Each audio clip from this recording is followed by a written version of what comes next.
El Suelófono, el primer podcast de las ciencias del suelo en español, producido por el proyecto Suelox, con el apoyo del Instituto de Geología de la UNAM y de la Unión Internacional de las Ciencias del Suelo. El proyecto Suelox es una iniciativa universitaria para la divulgación de las ciencias del suelo. Bienvenidos al Suelófono, el suelo en tus oídos. ¡Comenzamos! Bienvenidos a un capítulo más del Suelófono, el primer podcast de la ciencia del suelo en español. Y ya estamos en nuestra tercera temporada y el día de hoy tenemos a un gran invitado que es el doctor Pablo Jaramillo López, quien es un investigador del Instituto de Investigaciones en Ecosistemas y Sustentabilidad y que es cátedra CONACYT. Pero yo no les quiero dar más detalles de su trayectoria profesional. Prefiero que tú mismo te presentes. Pablo, dinos cuál es tu trayectoria profesional, dónde te formaste y qué es esto de ser cátedra CONACYT. Muy bien, pues muchas gracias, Elizabeth, por esta invitación. Para mí es un gusto compartir con ustedes este espacio tan bonito del suelófono para poder compartir de cosas muy, muy amplias, ¿no? Todas las ciencias del suelo. Pues les cuento un poquito de mi trayectoria. Yo soy ingeniero agropecuario, soy ecuatoriano. Yo estudié mi carrera de ingeniería en Ecuador. Posteriormente tuve la oportunidad de trabajar con unos canadienses y me invitaron a hacer el doctorado en Canadá.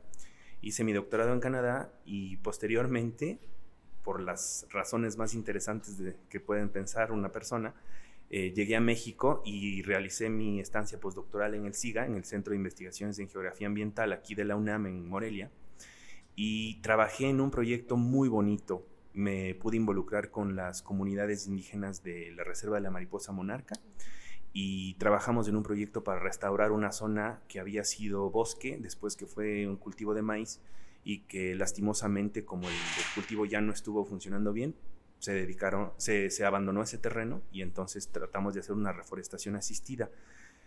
Tuve la oportunidad de hacer este trabajo con la doctora Isabel Ramírez como mi supervisora del postdoc y ya en el año 2014, más recientemente, me incorporo aquí al Instituto de Investigaciones en Ecosistemas y Sustentabilidad como cátedra CONACYT y me empiezo a relacionar con el laboratorio de agroecología, que es justamente donde estamos en este momento.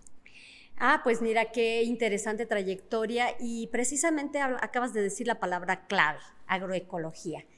Dinos qué es agroecología, para qué sirve, para que nuestra audiencia tenga mayor conocimiento de esto.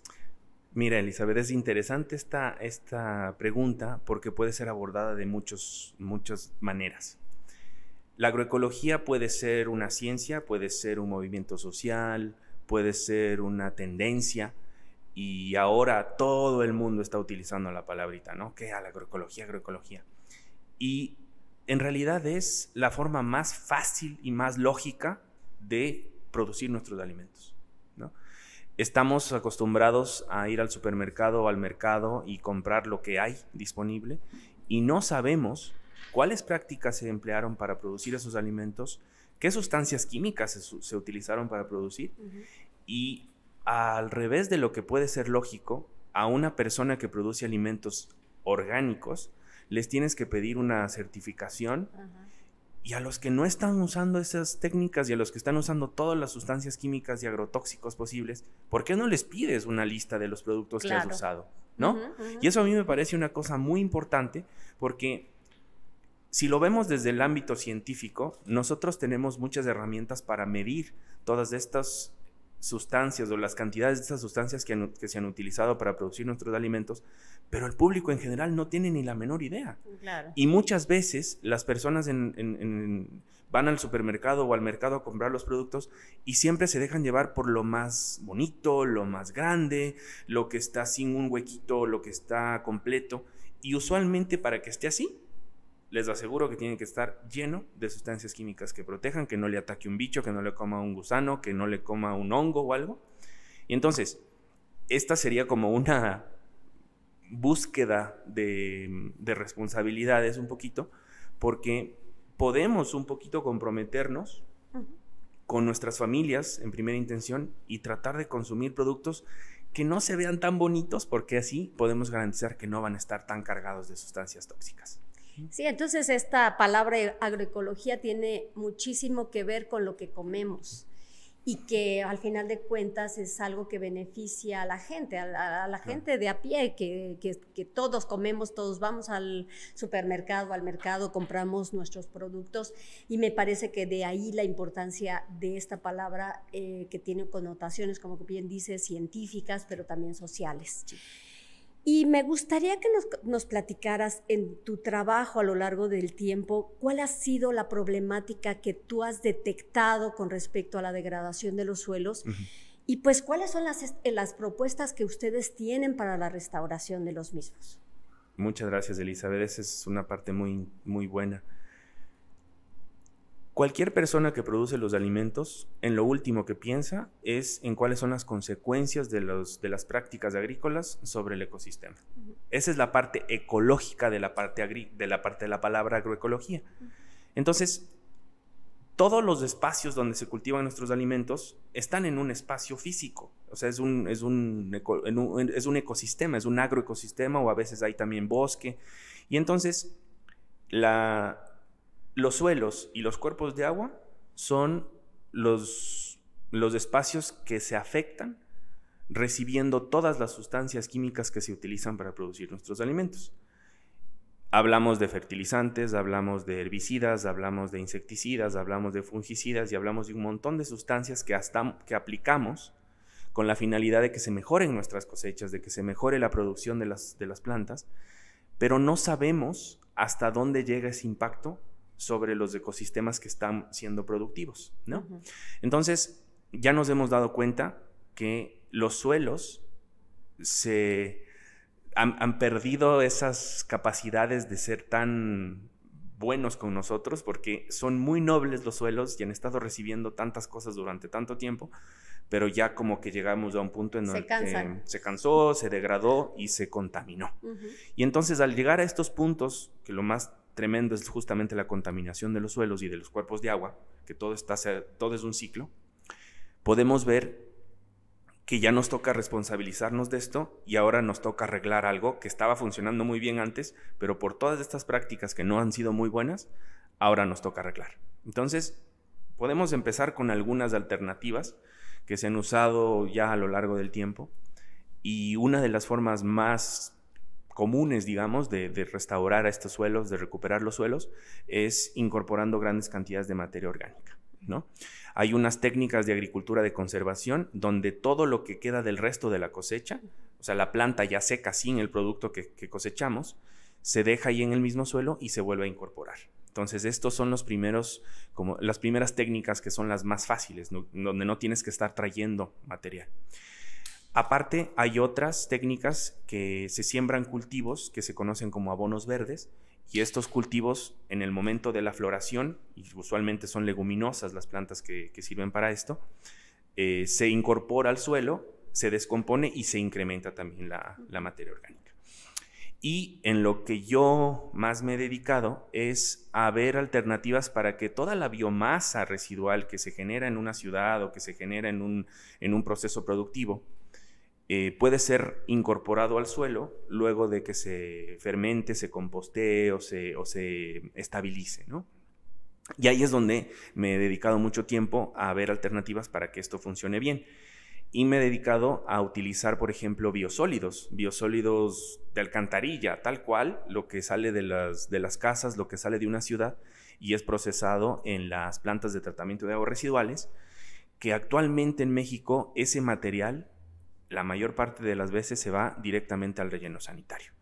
Y es un material que es muy rico en nutrientes, pero que como tiene sustancias nocivas, puede tener metales pesados, puede tener hormonas, antibióticos, fármacos, puede tener todas estas sustancias que nosotros estamos utilizando en nuestro diario vivir. Y como no hay una forma de separar, por ejemplo, lo que tira la mecánica del vecino o lo que tira una curtiembre donde están procesando pieles, todo va al relleno. E inclusive un hospital, ¿no? Exacto, también. Todo va a la planta de tratamiento de aguas residuales, y estos materiales, que también tienen un montón de nutrientes, pueden venir contaminados por estas otras cosas. Entonces, a través de la investigación que yo realizo, se puede fermentar esta materia y mezclarla con otras cosas, y no necesariamente se desaparece la sustancia contaminante, pero sí se diluye. Entonces, ustedes saben, ¿no? En la dosis está el veneno, y de esta manera en la que nosotros procesamos, fomentamos la actividad de los microorganismos a través de una inoculación con levaduras, y logramos que estos materiales, que en principio pueden ser un poquito tóxicos o poquito nocivos, se pueden utilizar sin ningún problema. Y acabamos de publicar un artículo justamente donde usamos biosólidos de la ciudad de Morelia, los fermentamos y los resultados fueron excepcionales. Analizamos presencia de metales pesados en el sustrato y en la planta de maíz, y no hubo ni siquiera trazas en ninguno de los dos lugares, ni en la planta ni en el suelo.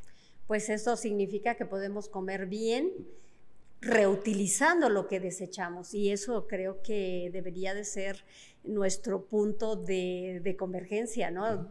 Quitar cosas pero volverlas a utilizar. Pero ¿cuáles serían los retos que representa este tipo de proyectos? Justamente el reto de esto es que todas las personas estemos comprometidas con la misma causa, digamos, ¿no? O sea, si alguna persona piensa que no le compete, pues sí le compete. Todo el mundo come y todo el mundo sabe que nuestros alimentos vienen del suelo, y eso es lo que tenemos que cuidar. Y si no lo estamos cuidando, lo tenemos que recuperar. Unas alternativas, justo la que menciono, está en que los tomadores de decisiones se abran a la posibilidad de utilizar estos residuos como mejoradores de suelo. Pensemos en que no directamente en nuestros alimentos, por algún recelo que haya o mentalmente no estamos preparados, por ejemplo, para decir, mira, mis lechugas cultivo en mi propia popó, ¿no? O sea, así es como sonaría en el público en general, pero ya con todo este respaldo científico se puede mostrar que no tienes patógenos, que no tienes ningún metal pesado, que no tienes nada, y que se convierte en un medio muy nutritivo para producir tus cultivos.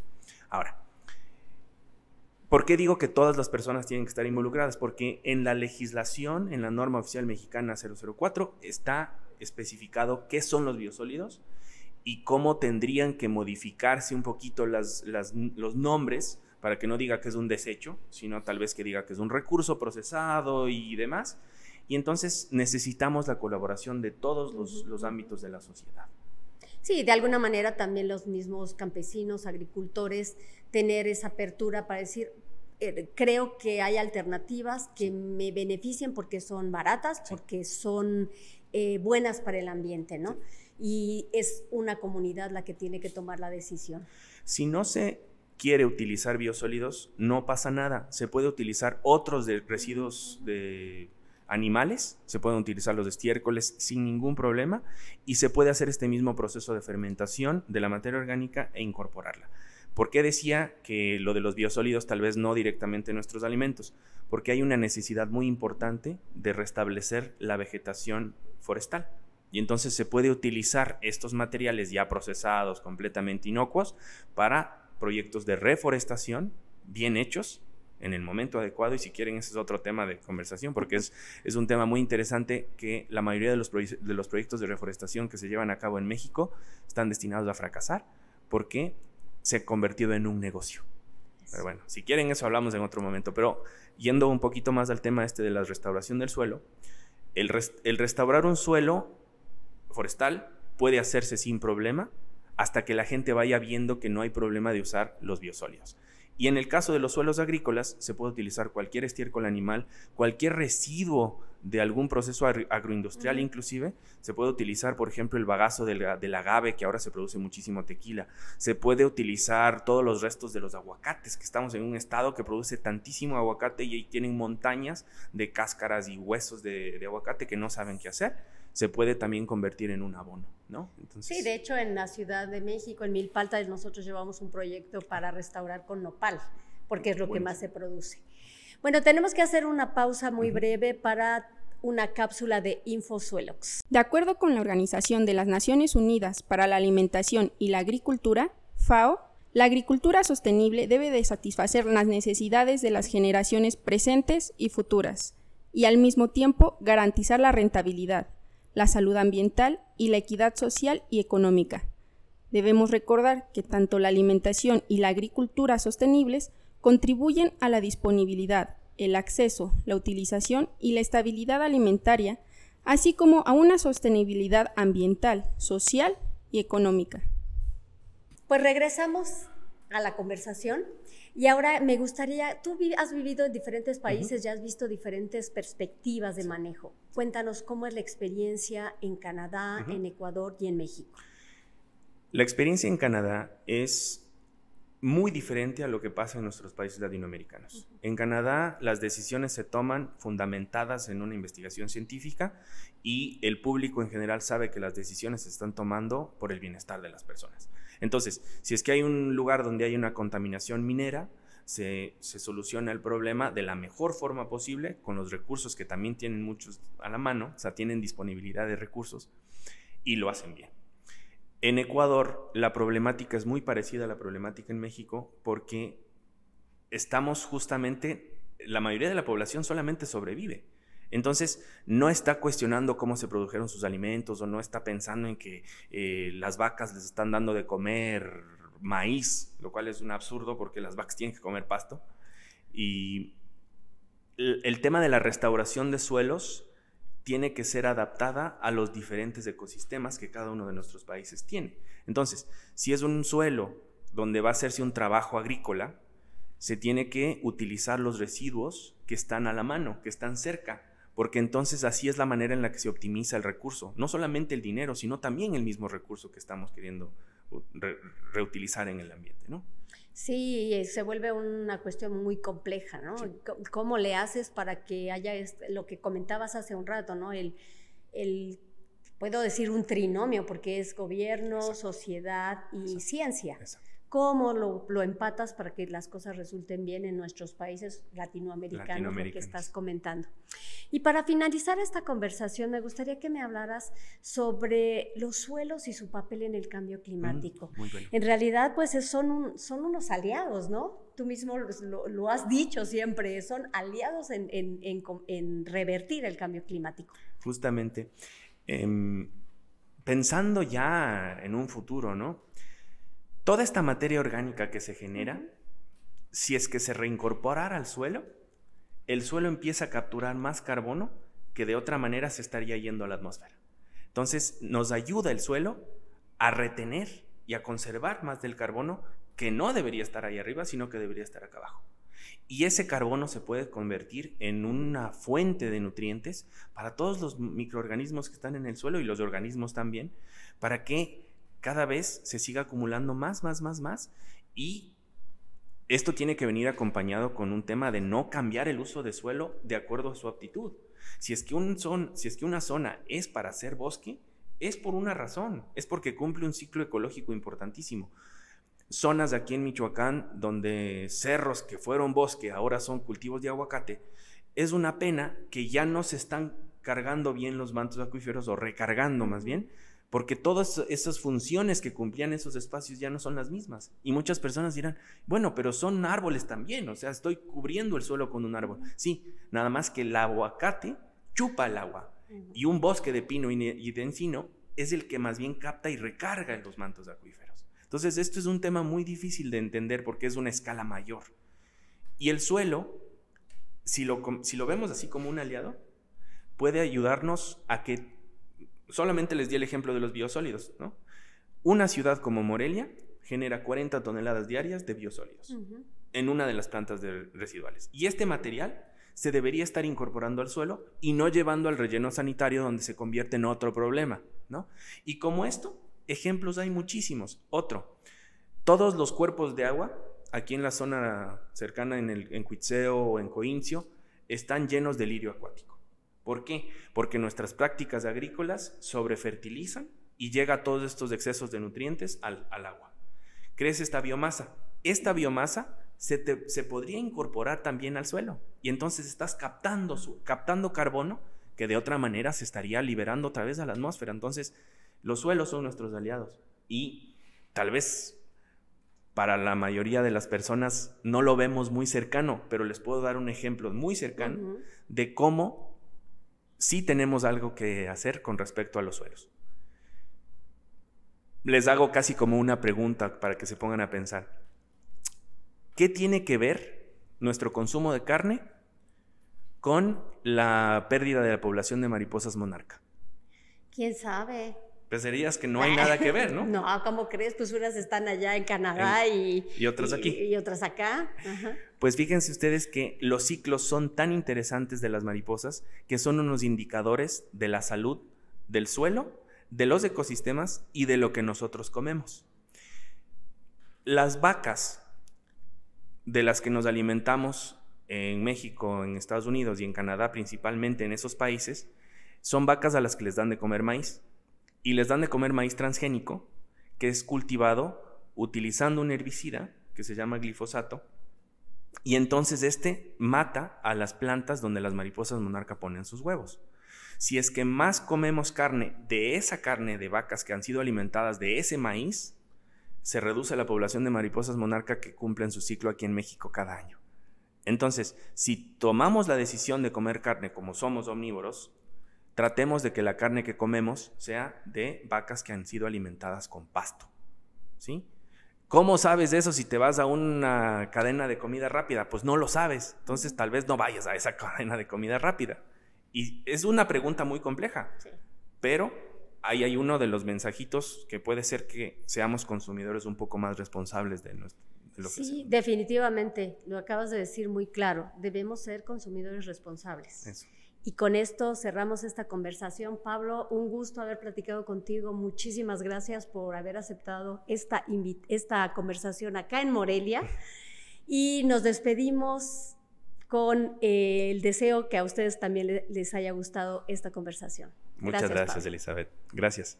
Suelófono es un proyecto de divulgación de las ciencias del suelo.